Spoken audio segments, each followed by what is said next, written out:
Hello, I'm Jacob. You're watching the Prepper's Bunker Outdoors. I'm here to talk to you today about two different types of rifles, and if you're a first-time buyer or you don't really know, which one you may want to choose. Now, who am I to tell anybody about firearms, or what experience do I have? I served in the military in the 173rd Airborne and the 101st Airborne. I deployed with the 173rd as an airborne infantryman to Logar province, Afghanistan, and I did earn my CIB.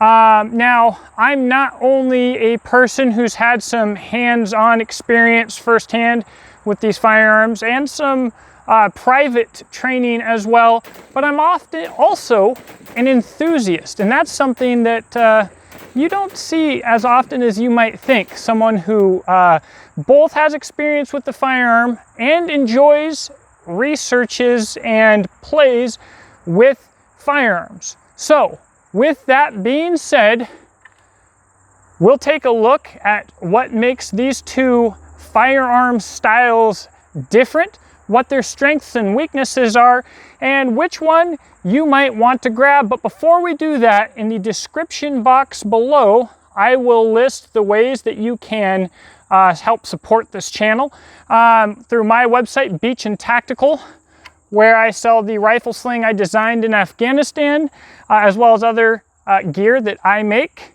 And I also have a Patreon, Instagrams, and I'm an affiliate for Palmetto State Armory and Optics Planet. So if you want some gun stuff, you can help support this channel, no cash out of your pocket. All right, let's get into it.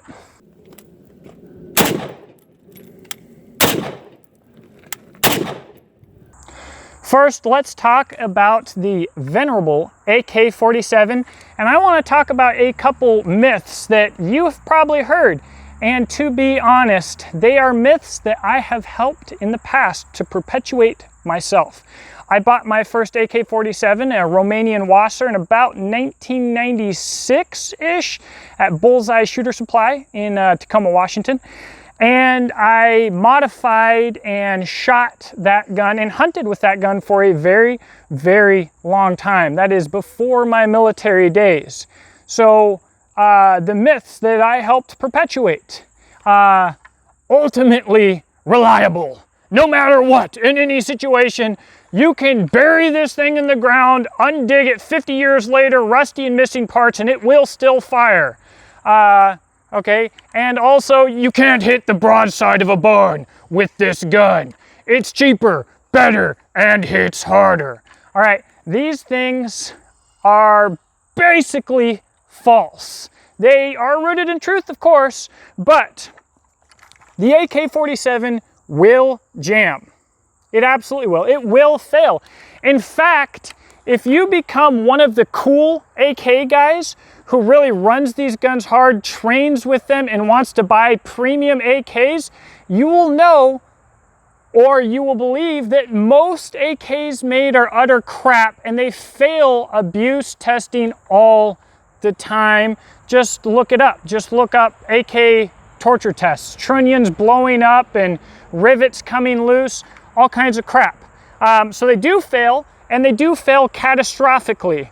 And the goat farmers who pew-pew with this thing, they don't care about accuracy. Half the time they're not even aiming. They're doing one of these, okay? They don't care about anything. And if it jams, they'll throw it on the ground and leave. That's not what you, as a private consumer, is looking for. However, they are reliable. And people will say they can't hit the broadside of a barn with them. You can expect 3 to 5 MOA through an AK. That is basically 3 inches to 5 inches in a group, 3 to 5 shot group, every 100 meters. Acceptable accuracy. The old battle rifle or fighting rifle or assault rifle standard was 5 MOA.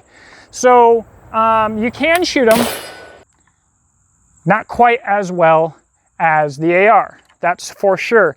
And as far as knockdown power and all of that crap, As I found out with John Farnham in a vehicle tactics class in Las Vegas, they do punch through vehicles better. There's just no getting around that, but it's not that much better. And when it comes to terminal ballistics, how the round affects the human body, you're not looking at that huge of an advantage. You are looking at some disadvantages. However, before we get into that, we're going to save that for pros and cons at the end. Let's talk about the rifle. And first off, we're going to talk about how you handle it. You have your safety here. You can get extended doodads to make this easier or whatever. Your safety, you can operate with your finger, but it's not really ideal. Your magazine release, you gotta use your other hand. And you don't just put this magazine straight in like an AR. You have to hook it in and rock it forward, okay? That is a disadvantage. That's more steps and more things that can go wrong. And then to charge the rifle, you're over here. So, you know, you can be as high speed as you want, whether you go over or under. I don't know what the cool guys do or what's technically correct because it's been a while since I have done anything with this firearm type. So the bottom line is, with the AK-47, this rifle was designed to be affordable to manufacture and to be reliable in the 40s. So that's why they were so cheap. Comparatively for their time, they were so reliable, but it's led to a few problems today. But one of those problems is your control group is more difficult to manipulate, and you can't really do it while keeping your hands on the firearm or whatever the case may be. The other thing we ought to talk about is modularity. AKs have come a long way. There's a lot of premium parts for them today, but essentially what you have is you have a mounting rail right here, and there's other things that you can modify, such as hand guards and dust covers. However, this is not the most modular firearm design. Again, it was designed not for ease of use, or, well, it is easy to use. It wasn't designed to be one-hand manipulated or any of these other things. It was designed to be made cheaply in big numbers and to be reliable way back when. Let's talk about the AR real quick.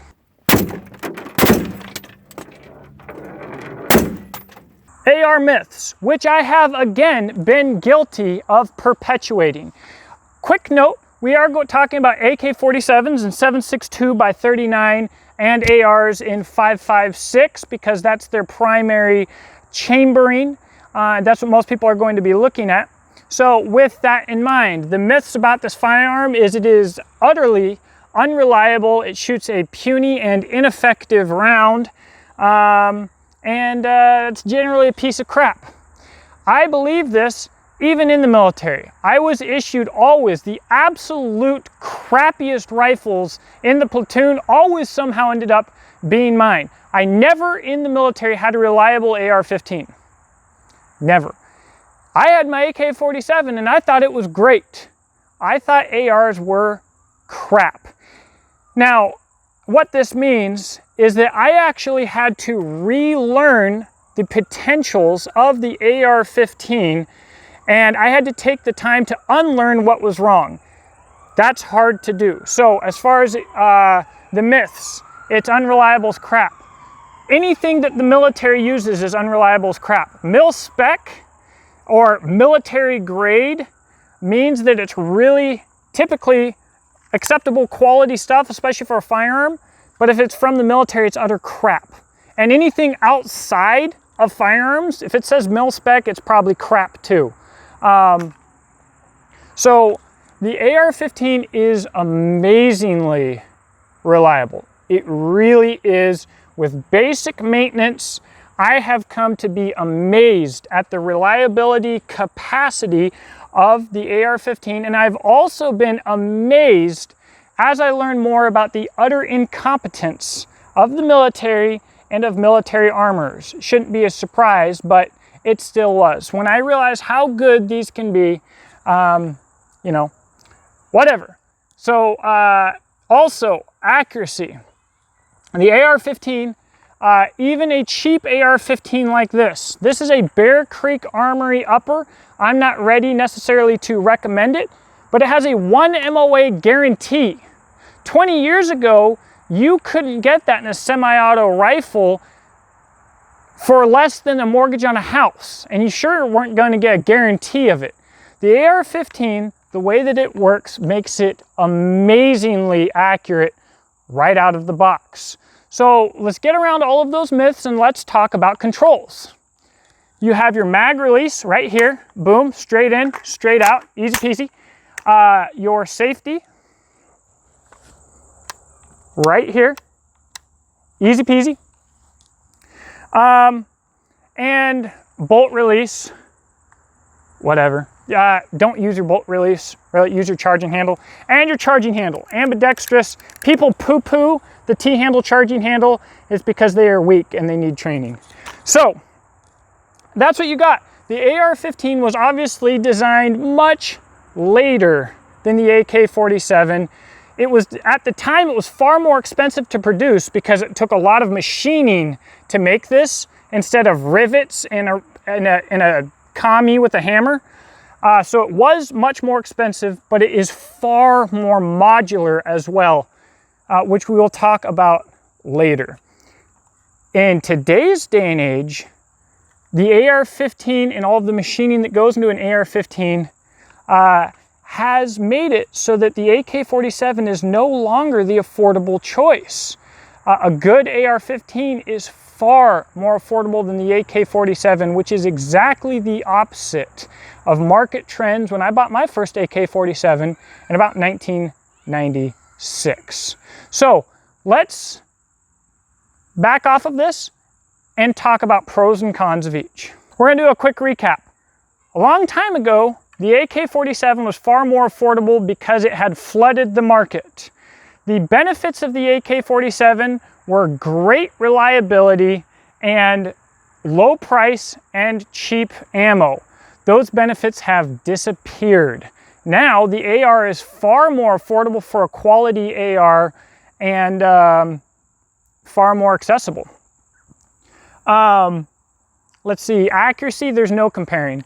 If you want 3 MOA or less from an AK-47, you need to buy like an OCAM Defense or whatever, and I'm fairly certain you're gonna pay well over $1,800. I think a really good AK, you're gonna expect to pay $2,000 to $3,000.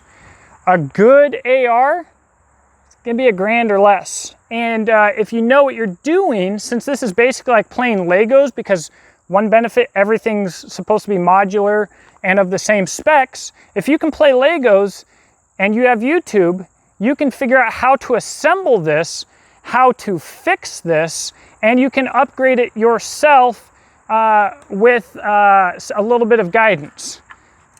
That isn't so much the option with this. You blow up your trunnion, you're done. This is a handmade gun, oddly enough. This is all machined. As I said before, 7.62 by 39 certainly has an advantage for material penetration, and we went over that in the vehicle tactics class, and that's a real thing that you can't get around. But terminal ballistics, you don't have a huge advantage. In 7.62 by 39, while the cartridge has the potential for accuracy with premium ammo, it is a slower bullet that is heavier and fatter. Your trajectory is junk in comparison to the 5.56. You also have a more violent recoil impulse and a firearm that is not as friendly to use effectively. It just isn't. The grip angle, the way that you have to manipulate the controls, run the mags, your handguard options, your weight, and your modularity are all inferior. For the AR, you can take your AR and you can make it a takedown where you can quickly remove the barrel. You can quickly remove the barrel and quickly put on a barrel of a different caliber and do a caliber swap. You can do your AR pistols, you can do long guns, you can just sit here and play Legos with this all day long. That modularity and parts availability and machining in today's day and age have made the Ar-15 prolific and affordable. It will shoot more accurately than the AK-47 out of the box, dollar for dollar, unquestionably. In fact, dollar for dollar, the AR will put a lot of bolt guns to shame. And it's just a great lightweight gun. It's a great fighting rifle. The biggest benefit today of the AK-47 continues to be affordability, but not of the firearm anymore. Now it's affordability of the ammo. At this current time, 7.62 by 39, especially steel cased compared to brass, is quite a bit more affordable than 5.56. Now, if you're going to shoot your crappy brass 223 through your AR, like I do often, that price difference shrinks considerably, almost disappears if you're not in an ammo crisis like we are currently, and that benefit is gone. Guys, when I was in Afghanistan, AR magazines were 30, 40, 50 bucks a pop. We're going back to that, but right now, good quality magazines are under $15 each for the AR. Components are dirt cheap, and you know what? You missed out on the golden age of the Ar-15 if you're watching this. I'm sorry, but it's gone. It was about 6 months ago, and I did a Call to Patriots series trying to tell everybody to buy a fighting rifle, and if you didn't, you missed out on the golden age. However, it's still not a bad time. If you can go out, if you're watching this video because you're looking for your first fighting rifle, whether you get an AK or an AR, go do it now, because in 5 or 10 years, you'll look back and kick yourself if you don't. If you can afford it, get 6 or 7 of them. So, I guess that about wraps it up. This video wasn't quite as elaborate as I intended for it to be. However, I'm not a very elaborate person. If you've got questions, let me know in the comments section below. I hope you enjoyed the video. Whether you enjoyed it or not, leave me a thumbs down. It helps my YouTube analytics. It'll help get the video out there.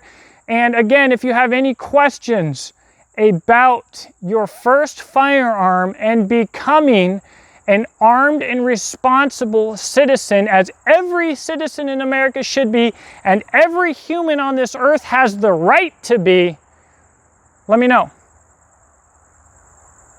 I guess that's all I got. Thanks for watching, and I hope that you have a blessed day.